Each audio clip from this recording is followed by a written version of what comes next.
Hi hello welcome back to the channel. Last time మనం మర్మం plant తెచ్చి వేసాను నేను. అది అప్పుడు లేత చెట్టు అనమాట. సో అది ఒక 200కి ఎంతో వచ్చిందనమాట నాకు అప్పటికి. సో చిన్న చెట్టు అనేసి దానికి బస్తు చేశాను. మా ఎర్రమట్టి అనేసి ఇసుక అనేసి ఏందేందో చేశాను దాన్ని. చివరికి మనకు రిజల్ట్ వచ్చిందల్లా ఏంటంటే ఎండిపోయి వాటి చచ్చిపోయింది. అంటే వాటర్ ఎక్కువైతే ఊటెక్కుతుంది అంటారు కదా, అట్లాగనమాట. మా డాడీ యాక్సిడెంట్లీ వాటర్ పోసేసాడనమాట నిండా. దీనికి యాక్చువల్గా అంత ఎక్కువ వాటర్ పోయకూడదు.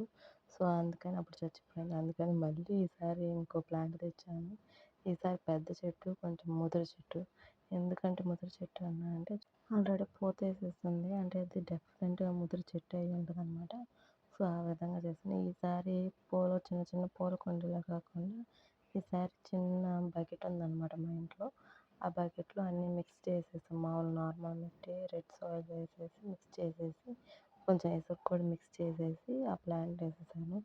నేను ఒక్కదాన్నే కాబట్టి వీడియో తీయడానికి చాలా ఇబ్బంది అయింది. సో అందుకని మొత్తం వేసేసిన తర్వాత వీడియో తీస్తున్నాను. సో లెట్స్ సీ గైస్, ఈసారి ఎలా వస్తుందో చూద్దాము. ఐ థింక్ ఇది బాగా గ్రో అవుతుంది అనుకుంటున్నాను. ఎందుకంటే లాస్ట్ టైం చిన్న తొట్టి ఉంటుంది. సో ఇప్పుడు కొంచెం పెద్దది. సో అప్డేట్ ఇస్తూ ఉంటాం, ఛానల్ చూస్తూ ఉంటాయి.